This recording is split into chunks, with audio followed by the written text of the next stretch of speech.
right here on the India Development Debate on ET Now. I'm Supriya Shrinate, and it looks like the worst fears of the BJP-led NDA may come true, with opposition parties joining hands to stitch up a pre-poll alliance. At a rally led by TMC Chief Mamata Banerjee in Delhi, the opposition leaders agreed on broad principles to cobble up the alliance based on common minimum agenda. Forgetting bitter rivalry of decades against the Congress, the regional satraps have made it clear that any division of anti-BJP votes should be avoided at all costs, though the BJP has put up a brave face, calling the Mahagatbandhan names. Modi might be facing a mathematical nightmare as up against a one-on-one contest that the saffron brigade has slim chances of getting a second mandate. However, experts do say it is not easy to do that, and it is not easier perhaps said than done. With state-level rivalry still rearing its ugly head, the task of the Rainbow Coalition coming up together is going to be an uphill one. SP BSP have kept the Congress out. The Congress has put forward Jyotiraditta Scindia and Priyanka Gandhi in Uttar Pradesh. The TMC chief has made her stance clear. It's Dosti at the national level and Kushti in Bengal when it comes to Congress and the left. The internal dynamics of the proposed Mahagatbandhan, what it will mean, and what about the common minimum program that's being spoken about? What will that entail? Does that stoke fears of the agenda being extremely left of the center? Will that mean more populism? More questions on that and very many answers that we hope to provide over the next 1 hour. I'm Supriya Shrinate, and straight on to our guests on the show. Shaina NC, spokesperson BJP. Sanjay Jha, spokesperson of the Congress. Ghanshyam Tiwari represents the Samajwadi Party here. Neerja Chaudhary, political commentator and columnist, and Rashid Kidwai, political commentator as well. So thank you very much, each one of you, for being with us. Neerja, let me begin with you. The Mahagatbandhan has been spoken about for a while. People thought this is going to be a pan-India sort of an alliance. It looks like there will be pre-poll alliances in the states. They will come together in the center. But for the very first time, some very basic things like a common minimum program are being spoken about. Does this make the anti-Modi bloc far more real than it has been? Well, certainly yesterday, when they talked about fashioning a common minimum program, yes, they took a step forward. They also took a step forward with the Aam Aadmi Party and the Congress sharing the same stage. And the left leaders and Mamata Banerjee were on the same stage, though not at the same time. But Mamata Banerjee talked about differences at the state level between her party and the left and Congress, but nationally they would move together. So these are all steps forward. But can you have a Mahagatbandhan, not a Gatbandhan, and I will make a distinction between the two, without an adjustment of seats all over the country? Will the President of India call such a grouping even if they add up to the largest grouping, but they are not part of a pre-poll alliance? Will they invite them first to form a government if they were to have the largest number? Now, I would doubt it very much. So what we are looking at is not a common minimum program does not give them that kind of a status. Yes, as I said, it's progress. For a Mahagatbandhan, you need three things. One, a common minimum program. Two, an acceptable leader. And three, an alliance and seat adjustments all over the country. Now, the third one is a very, very difficult one. The second one is a very difficult one, because how will they share seats? How will the Congress and the left share seats in Kerala? How will Trinamool Congress and left and Congress share seats in West Bengal? As it is, SP, BSP, Congress are not able to share seats in UP, whereas this could have been possible with a bit of give and take. So these are very difficult questions. I think in the given scenario, alliances, effective opposition alliances in 5 states of India, UP, Bihar, Jharkhand, Maharashtra and Karnataka, will create problems for the BJP were these parties to get together even in a half a dozen states. But that also doesn't seem possible in Uttar Pradesh. Yes, absolutely it doesn't, and I don't see the Congress going back and now, after launching Priyanka Gandhi and Jyotiraditta Scindia for Uttar Pradesh, going and doing some kind of a deal with the SP and the BSP. I don't see that happening. I come from that state, and I personally don't think that's doable. But one doesn't know. I think there's never a dull day in politics, and surprises get thrown up all the time. But I just want to take some more time and speak about the pre-poll alliance, the Mahagatbandhan. And Rashid Kidwai, I want to come to you on this. Nirja has rightfully addressed three important things, and whether that is going to impress the president to call upon the leader of the largest party. One is the common minimum program that brings them together. The second issue is who will the leader be? And the third issue is alliances in seat share. Do you believe those are the three big hiccups? And I will spend the rest of the next 15-20 odd minutes to talk about that common minimum program, because that's being spoken about for the first time, and it's important to understand what their agenda is. It can't just be criticize Modi.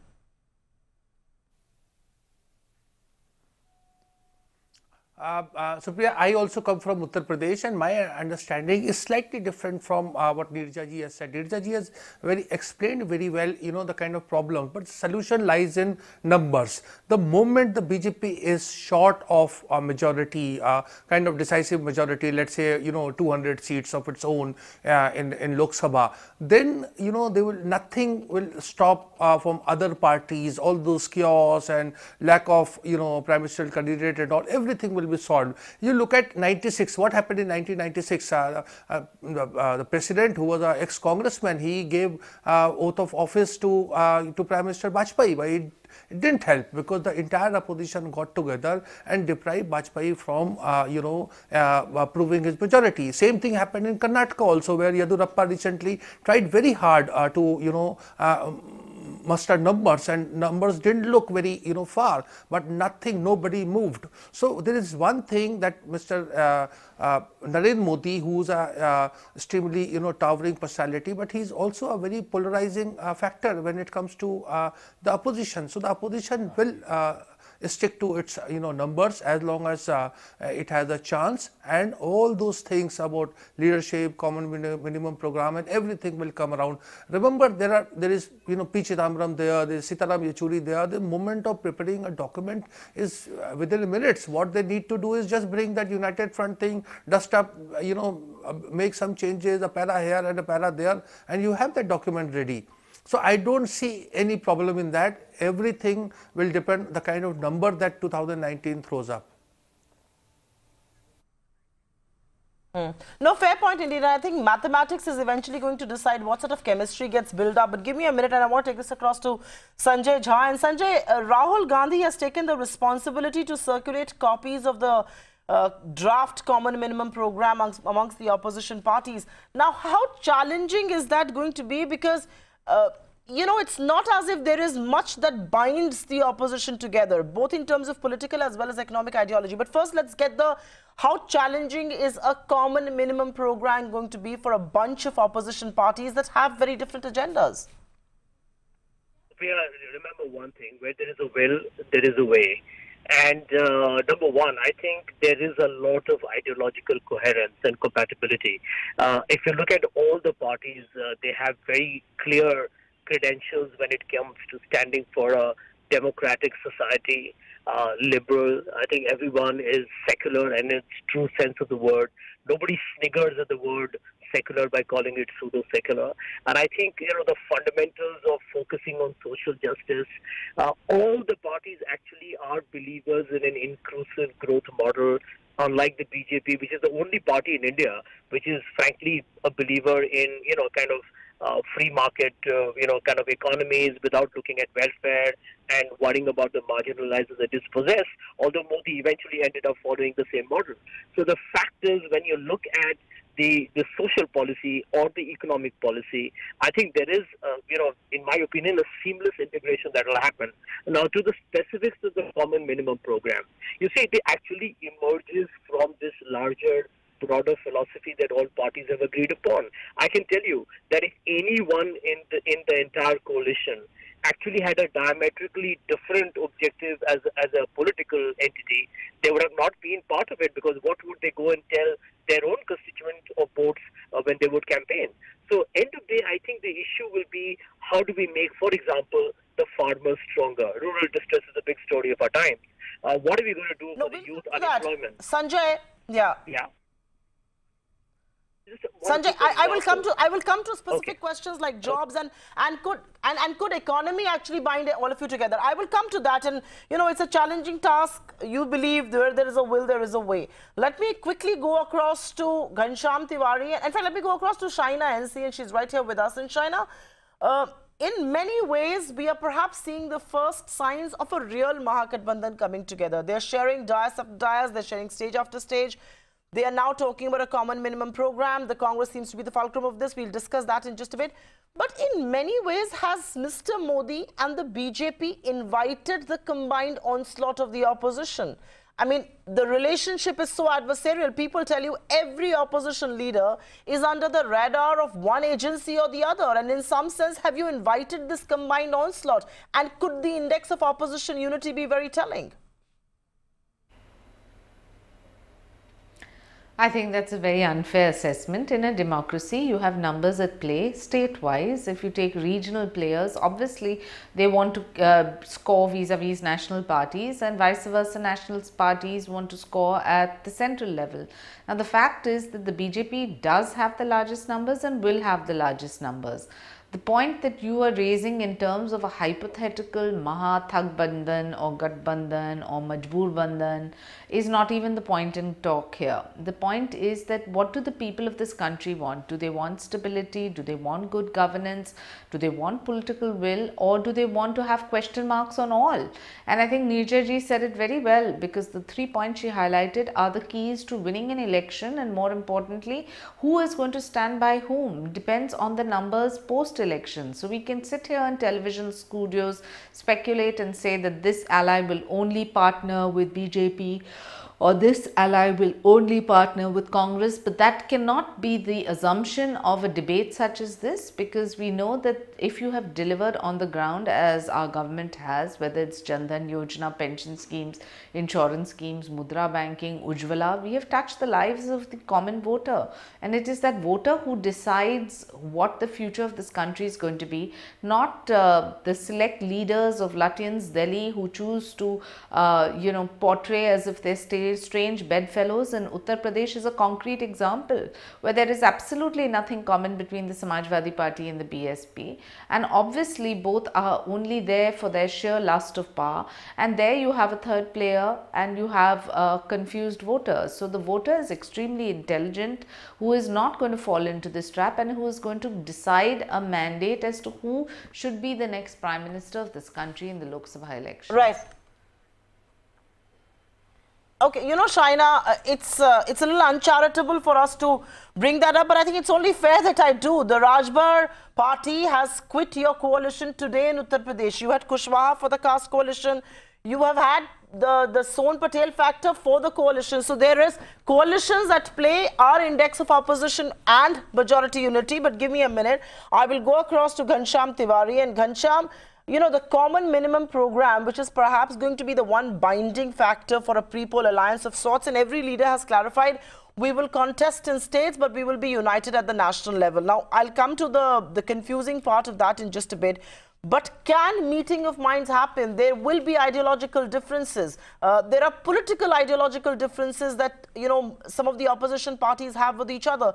The left can't see eye to eye with Mamata Banerjee. Mamata Banerjee doesn't see eye to eye with the Congress in her state. I mean, the common minimum program, I'm really keeping the focus there. Can it really bind all of you together? The short answer is yes. I was at Jantar Mantar when all the leaders, including several chief ministers from different states, sat, and the slogan was "Save India, Save Democracy." So before I answer your question, we have to understand that we as a country face an agenda that is crystallizing every moment. Just today, every one of us are in grief as 30 Jawans have lost their life in Pulwama. And this, when something like this happens, when a cowardly attack like this happens, it unites the entire country, and it unites the country to speak and answer with a resolve. So when there are events happening around us that both demonstrate that there's work to be done, there's leadership to be shown. At the same time, there is a seriousness with which an agenda has to be developed.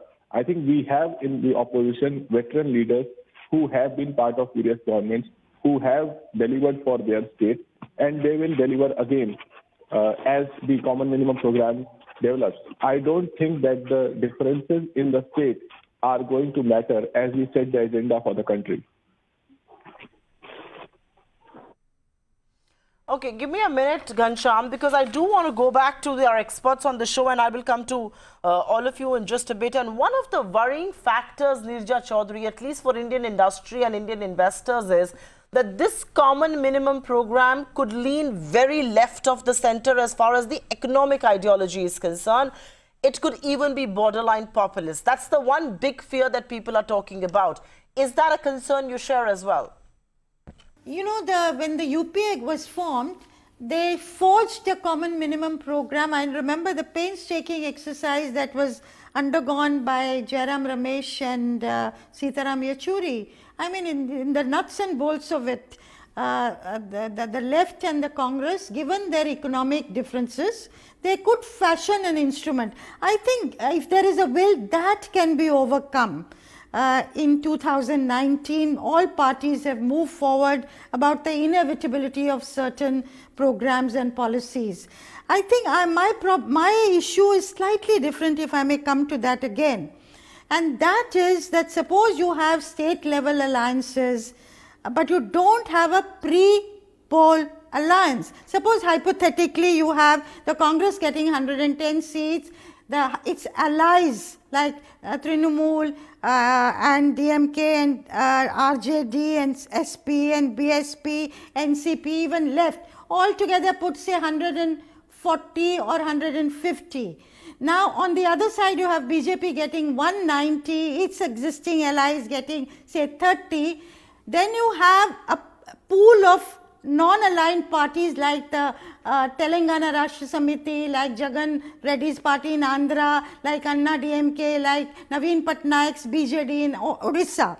Now these parties add up to say around 50 seats. Who will the president call, even though the regional allies of the Congress and the Congress add up to 260, BJP to 190, who does the President of India call? He will have to call the single largest party for the simple reason that there is no pre-poll alliance on this side. And once he calls the BJP, even with 190 seats, the non-aligned parties will willy-nilly gravitate to that side.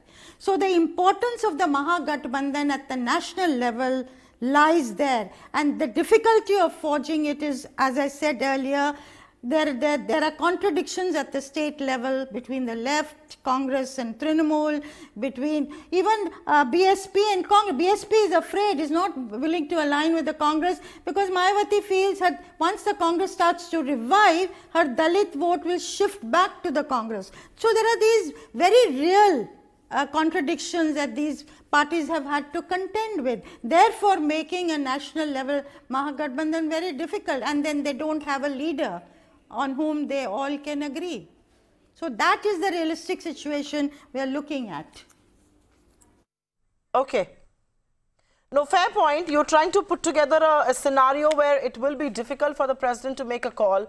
But Rashid Kidwai, if I may ask you the same question, there are concerns that the economic ideology of this common minimum program, whether it's on various issues, be very left of the center. It could be borderline populist, and that's what is concerning a lot of people. Or do you believe, given the kind of people who will put this program together, we don't have much to fear?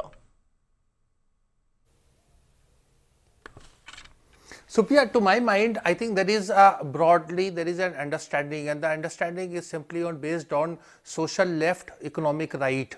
So the government, if non-NDA government comes to power, they will pump in huge money for this kind of welfare schemes, be it kind of loan waiver to farmers or free power supply, all those things. So there will be a great emphasis on the social left. So there will be many welfare schemes and there will be money. But at the same time, Indian industrialists will have a very good time under Chidambaram or whoever comes as the finance minister to have a free run. And the Indian economy will thrive as it thrived during UPA or earlier during the United Front time. So I don't think there is a huge ideological apprehensions or disquiet within the so to say non-NDA constituents. The second point that Nirja ji is saying, basically there are two precedences are there. Even if President Kovind administers oath of office, the Prime Minister, be it Narendra Modi, will have to prove on the floor of the House. Now, what if the opposition, sticks to their position? There is President K.R. Narayanan has set up precedents of seeking letters of support. Now, if Prime Minister Narendra Modi gets it, fine. But if he doesn't get, I think it will be very difficult for President Kovind to administer oath of office for a person who does not have a majority or figure of 272. Now, this is very well established. I don't think President Kovind can really be adventurous on that count. So, in that sense, there is not so much concern.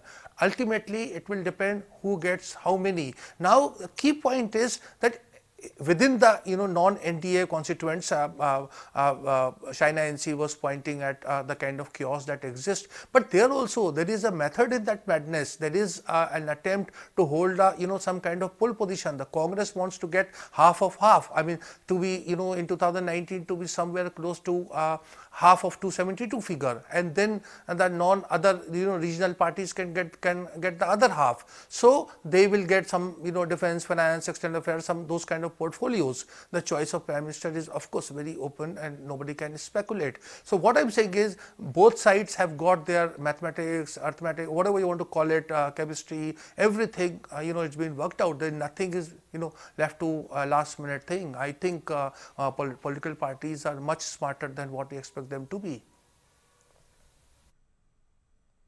No, I'm sure politicians are a very smart lot, and I, for instance, don't, I don't underestimate them at all as far as their smartness is concerned. Give me a minute, and let me go across to Sanjay Jha and then come back to you.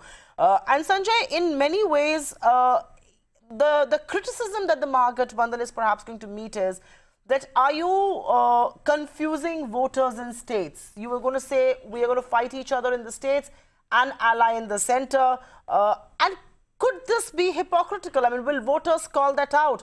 You're fighting tooth and nail with not just the Bharatiya Janata Party, but also the SP and the BSP in Uttar Pradesh as things stand. Can you then say we are national allies? And is that not going to confuse the voter at all?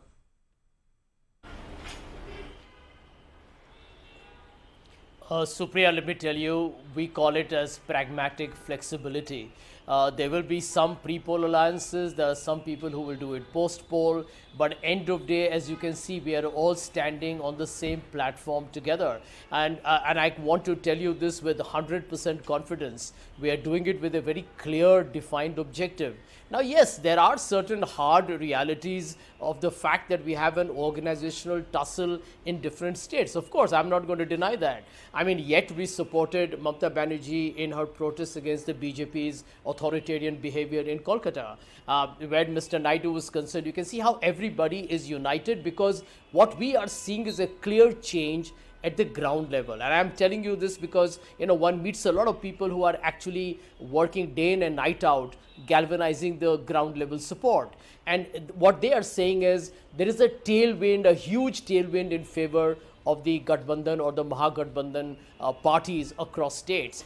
India will have a non-BJP Prime Minister sworn in May 2019. Looks absolutely definite. I don't think there can be any debate about it. People have almost made up their minds to defeat a completely disastrous government, because not only has it been a failure in the economy, the jobs and the rural districts that we talk about on your program, but it's been a failure in terms of dividing society, the destruction of institutions, corruption in Rafael. I think Narendra Modi's game is up. Now, as far as, your question, you made a point about left of center policies. I want to just make one statement. Supriya, the truth is, if you look at Narendra Modi, he came to power telling the people of India, corporate India, industry and everyone else that I'm going to be against welfare and subsidies and I'm going to just rely on growth and taxes. But look at his entire story. He's basically invested more in Manrega. He's talked about farm loan waivers. He's actually brought in job reservation for the economically backward. He's been left of center.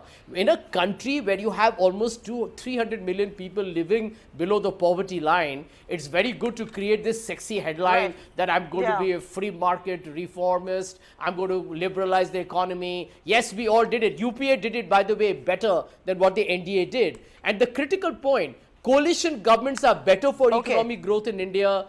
than a majority government. This has been proved by the fact that UPA gave you over 8% GDP growth over 10 years, and the NDA has not even reached that once in its entire 5-year tenure. Okay. Sanjay, I'll have to come in there. I will have to come in there, and let me quickly go across to Ghanshyam Tiwari and then perhaps come back to Shaina and see. And Ghanshyam, one of the things that has been said, and I think Mamata Banerjee, I'm quoting her here, she said, the democratic compulsions to save India are getting people together. Are things really as dire as being made out to be?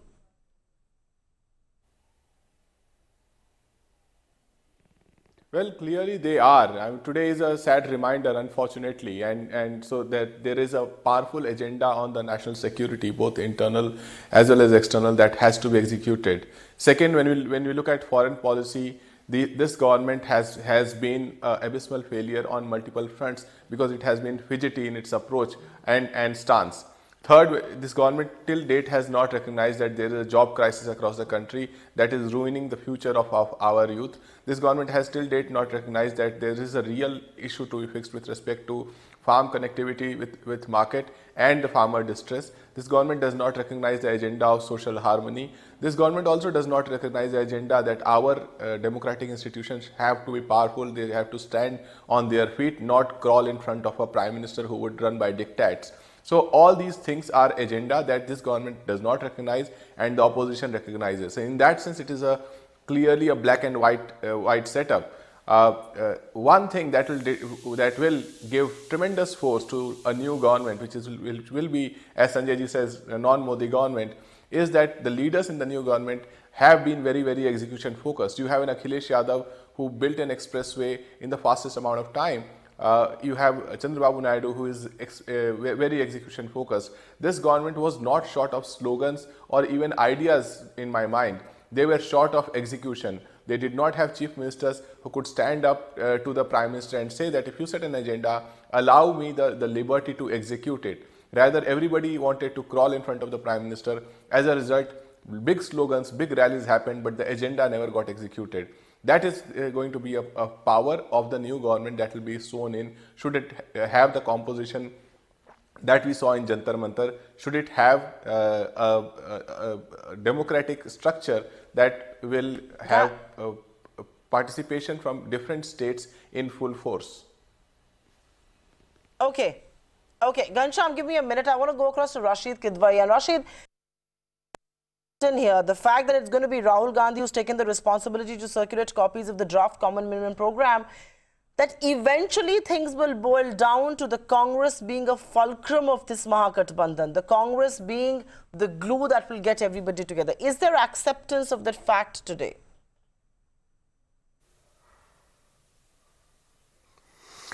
You see, the Congress understand economy. Congress understands it's the only national party in that Gathbandhan. So there are a lot of things on the matters of national security and all.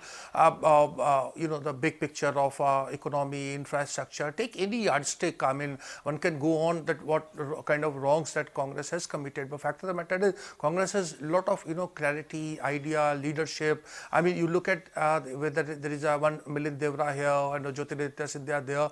They have a very good team. So I think that provides, informally speaking, a sense of leadership. The Congress may not have a prime ministerial candidate when it comes to the crunch and when it comes to numbers, but the Congress will certainly provide a kind of sense of direction and leadership. I think that is something that the non-BJP, non-NDA constituents understand very well. So in that sense, I think Rahul Gandhi's strength is that he is not hungry for power. I keep saying he's a trustee of power. He is not a power wielder, and this is something that Mamata Banerjee, Mayawati, Akhilesh, Chandrababu Naidu, they all know it very well, and that is where they smell their chance. Give me a minute. Shaina NC, one of the things that the BJP has said, and repeatedly so, and some of your official spokesperson and ministers have now said this, that they're all getting together, the opposition is all getting together and cobbling this Majboor Bandhan that you call, or Thug Bandhan as you've called it, to basically save themselves from a crackdown on corruption. Now, there are two ways to interpret this, that there will be more agencies that will be unleashed against most of these opposition leaders who are as it is in the dock, And the second issue is that, are you trivializing the matter? Are you being in denial? Because you did that in Bihar and you paid a price some time back. No, I think a lot has been said about agencies, but I think we must understand whether it's the Central Bureau of Investigation or the Enforcement Directorate or even the CAG for that matter. All have been allowed to work in accordance with law. There has been no kind of interference. However, for those who are spreading this kind of a theory, they may have done a lot of wrong which they are trying to cover up, and the easiest way to get away from the wrongdoing is to bash Prime Minister Modi. So every time you keep bashing him, he emerges more victorious, because the voter realizes that here is an honest Prime Minister and why are you constantly targeting him? Now, the other argument that I heard on your debate, Supriya ji, is to suggest that, oh, you know, the numbers won't be sufficient. But who's to say that the numbers will not be sufficient? The numbers will be more than sufficient, that you don't need to come up with these hypothetical arguments that, oh, the single largest party vis-a-vis alliance of all the smaller parties. The beauty of a democracy is that the voter gives a mandate based on whether they want stable, good governance and a progressive government, or if they want regional players at play. The Indian voter is way too intelligent to be torpedoed by any kind of analytical stories by political analysts and people who are espousing their ideology. So I think there should be a fair race. Let the best man win, irrespective of who it is and how they present themselves. The most important part for the voter is the vision plan.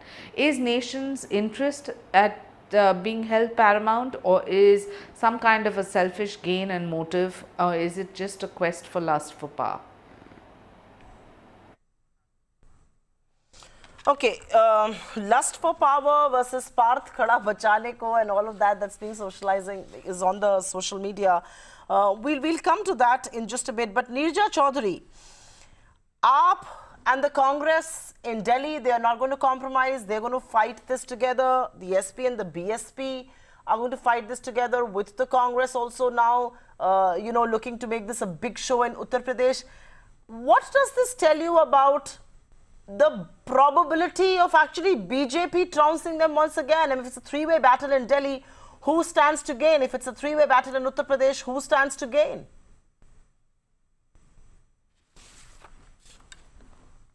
As far as Delhi, yes, if the you see, AAP still has a following in the poor, amongst the poorer sections in the bastis, for 2-3 reasons: what they have done with the mohalla clinics, what they have done in the government schools, and water and electricity, what they did earlier.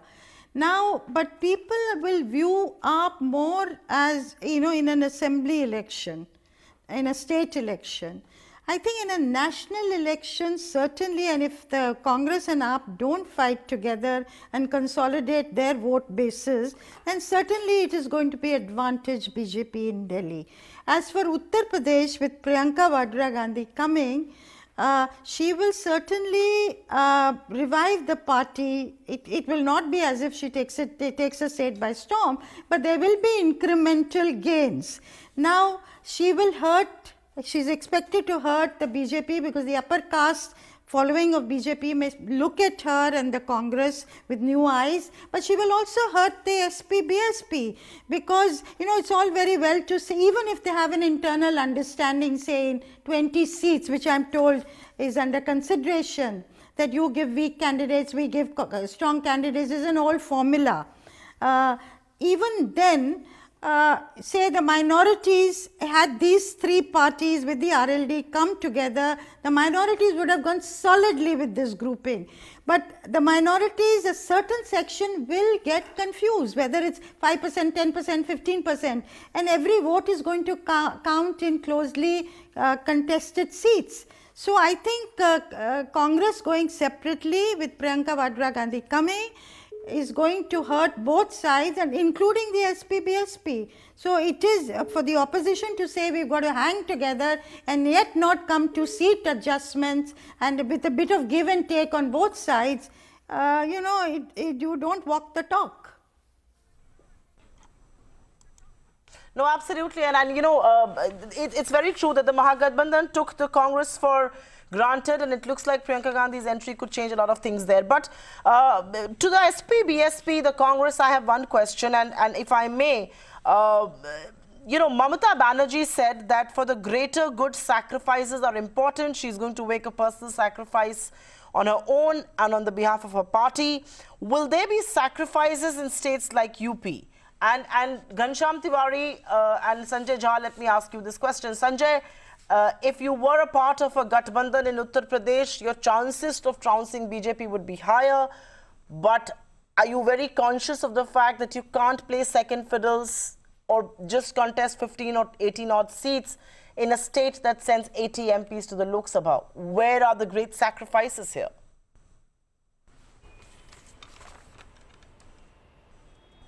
Supriya, very relevant question. I don't think anybody can undermine the importance of Uttar Pradesh. It is going to be the critical state in the Lok Sabha elections. Mr. Gandhi has, I think, repeatedly said so publicly. And the point he's made is that we have a lot of respect for both the BSP and the Samajwadi Party. They are formidable forces in Uttar Pradesh. And we understand that they have their own regional ambitions, and you know, it is very legitimate in a political contest. Having said that, the Congress party is not looking at the entry of Priyanka Gandhi Vadra or an effort to completely resurrect the grassroots only from the point of view of the first objective, which is to do as well as we can in the Lok Sabha 2019. We are also basically preparing our entire electoral infrastructure for the 2022 assembly elections, because end of the day we do recognize that we have to get back to that bastion which was once something that was a very, very critical component of the Congress's political fortunes in Delhi. And I do think there is a lot of goodwill for the Congress party in Uttar Pradesh across the state, not just east or west, but across probably every constituency, even those where we have at the moment perhaps a very minority vote share. So it's a question of trying to galvanize your ground level workers. And I can tell you this much from my personal experience. I have visited Amethi and Raebareli a few times.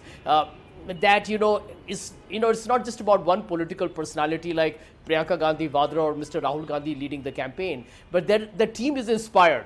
There is a belief that people are looking around for change. There is an expectation at the moment that something significant can happen in Uttar Pradesh. And I do believe that, you know, the Gathbandhan of SP and BSP and the Congress will reduce the BJP to a single digit number. You know, we are contesting against the Samajwadi Party and the BSP. I'm not going to deny it. But having said that, we believe that there is a commonality in our approach. I completely want to acknowledge this here, that both these parties supported us in Madhya Pradesh and in Rajasthan. And we completely stand indebted on that.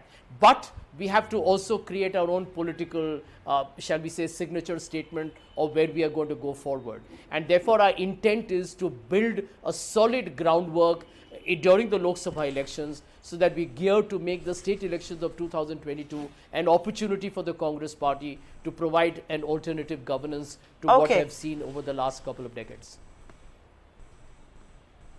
Okay. Sanjay, give me a minute because I do want to get in Ghanshyam Tiwari as well. And Ghanshyam, you come together, you stitch together this program. This is an anti-Modi bloc. You're raising issues that Modi failed.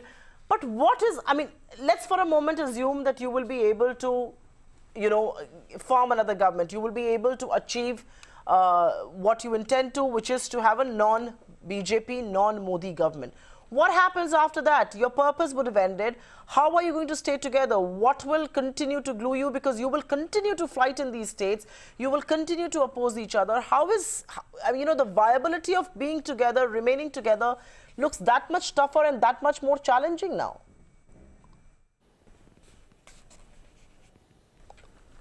Well, that's a good question, and that question will come back again and again to this alliance as it proves itself both on the track of development and on the track of stability. I believe that people would not forgive any opportunism in the face of the crisis that Modi government has pushed the nation into. As a result, it is important that the alliance is not opportunistic in its victory and its governance.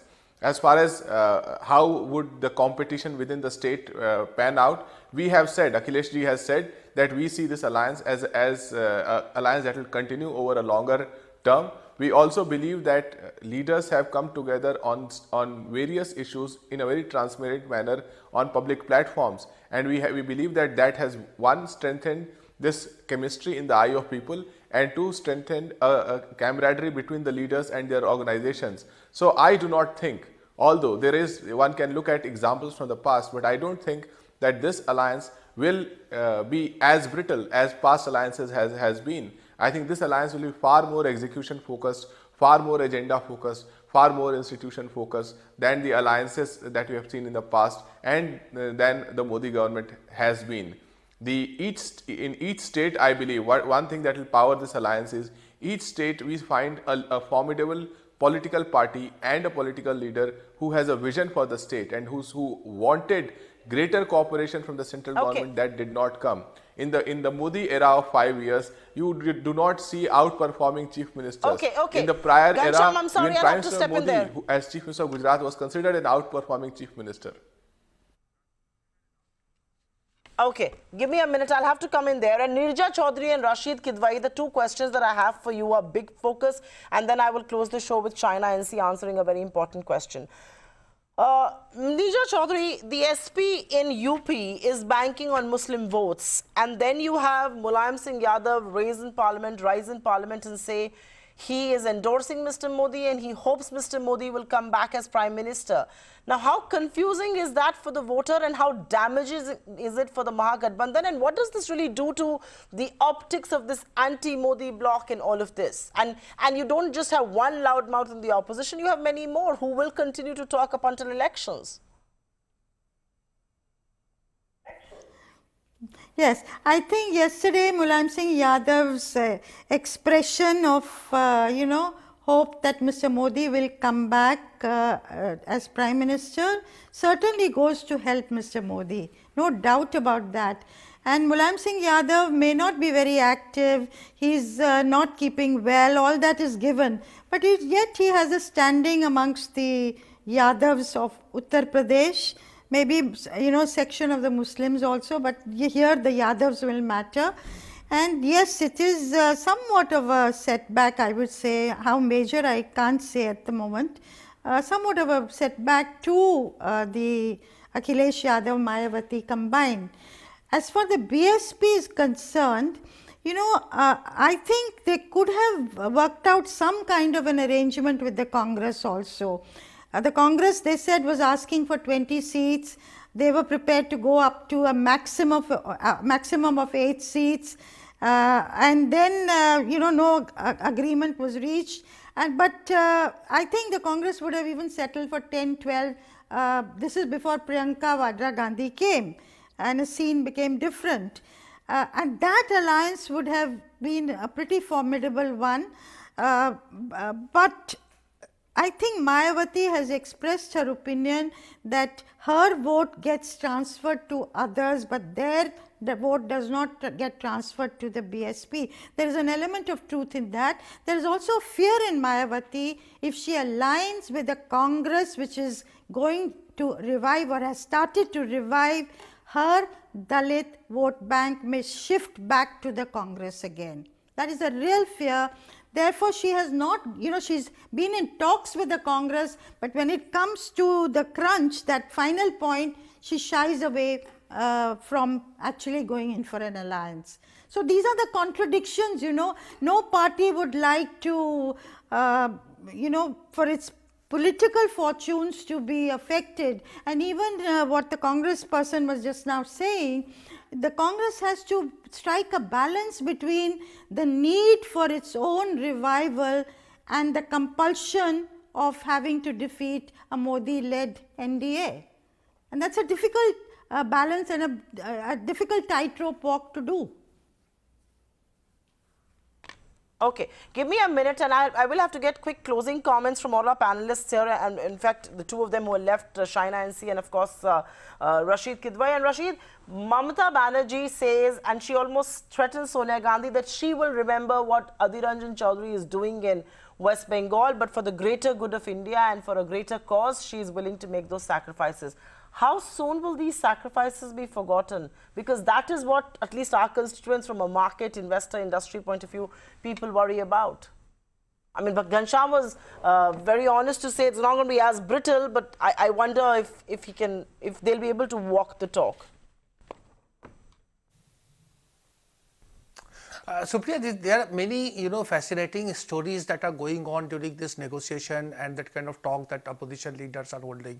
Yesterday, for instance, when in Pawar's house, when all the leaders, including Arvind Kejriwal, were there, Praful Patel suggested that, Rahul Gandhi should come, and Naidu dialed his number, and within half an hour, Rahul Gandhi came. And you made a mention about Delhi, and let me tell you, this Delhi, you see, it's just a kind of posturing that is taking place. The issue is both Congress and Aam Aadmi Party realize that they cannot defeat the BJP if they go separate. So the Aam Aadmi Party is insisting, that they should get 5 Lok Sabha seats and Congress 2, whereas Congress wants 3 seats and Aam Aadmi Party 4 seats. That kind of thing will go on till the last moment. Similarly, in Uttar Pradesh, the Muslim community is putting a lot of pressure. A delegation met Rahul Gandhi and said that, and the delegation told Rahul Gandhi that, all the smaller OBC groups like this Rajbar group, this Nishad group, this Apna Dal group, this Mahan Dal, all kind of, components that are there at the non-Yadav OBCs, the Congress must reach out to them. And there is a great kind of, movement that is taking place at the ground level. There is a possibility of Shivpal Yadav joining Congress party or having some kind of alliance. So these all things are going to happen. So I think, the opposition story is not all that bleak that we look at it, and the BJP, which actually had done a lot of hard work, whether it was about Lok Sabha election or 2017 Uttar Pradesh election, is actually getting it back. It is becoming increasingly difficult for Prime Minister Modi and Amit Shah to hold on. Look at the number of allies that who have left the NDA. So when you are in power, exactly. you see, managing contradiction is easier said than done, and I think 2019 is going to be a test of it. Right. No, just give me a minute and I will take a quick last closing question with Shaina exactly on this. And Shaina, as the opposition is getting together to form this Mahagatbandhan, what should be worrying for the BJP is the number of allies who've quit, whether it's Bihar, whether it's Uttar Pradesh or Mr. Naidu. There is trouble in that paradise. Even though, you can call out and say this is hypocritical and they've opposed each other and they're coming together just to trounce you. But your own ally management is very difficult now, and you will perhaps need them a lot more in 2019 than you did in 2014. Well, that only time will tell. But in politics, there's one saying, ki jo jeeta wohi Sikandar. And if BJP has the numbers, obviously everybody will fall in line and join in every sense possible, and I'm hopeful that that would happen.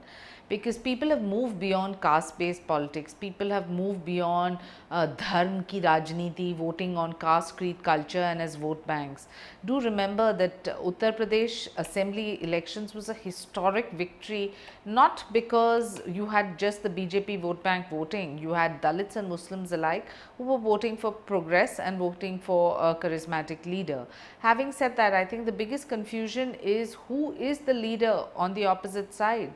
Who are you going to bestow your trust for 5 years on? Is it going to be a complete conflict of interests, or is it going to be national interest? And if you have national interest in mind, the voter is extremely intelligent to understand that any kind of confusion in terms of a mandate would only be a wrongdoing for a democracy and for his individual life. So in that sense, I think that we have to move beyond vote bank politics and move beyond this theory that alliances can make it or break it, because the voter is the one who will decide who makes it and who breaks it. Okay, let's just hope that the alliances will be able to make or break or not make or break politics, as you say. But one thing is for certain, unlike what our politicians may tell us on our shows, caste is going to be extremely intact. Caste is going to be extremely crucial. Alliances will be crucial for forming governments in 2019, whether it's on this end of the political spectrum or the other. But one thing is for certain, there may be this glue that's binding the opposition together, which is to keep Mr. Modi out. But can that sustain the alliance over the next 5 years if they were to come to power, is the real big question that is being raised. From the BJP's point of view, if the numbers are short, who's going to jump ship and be with you is a point of concern that you should be raising internally. But on that note, completely out of time here on this edition of the India Development Debate. Thank you very, very much for being with us.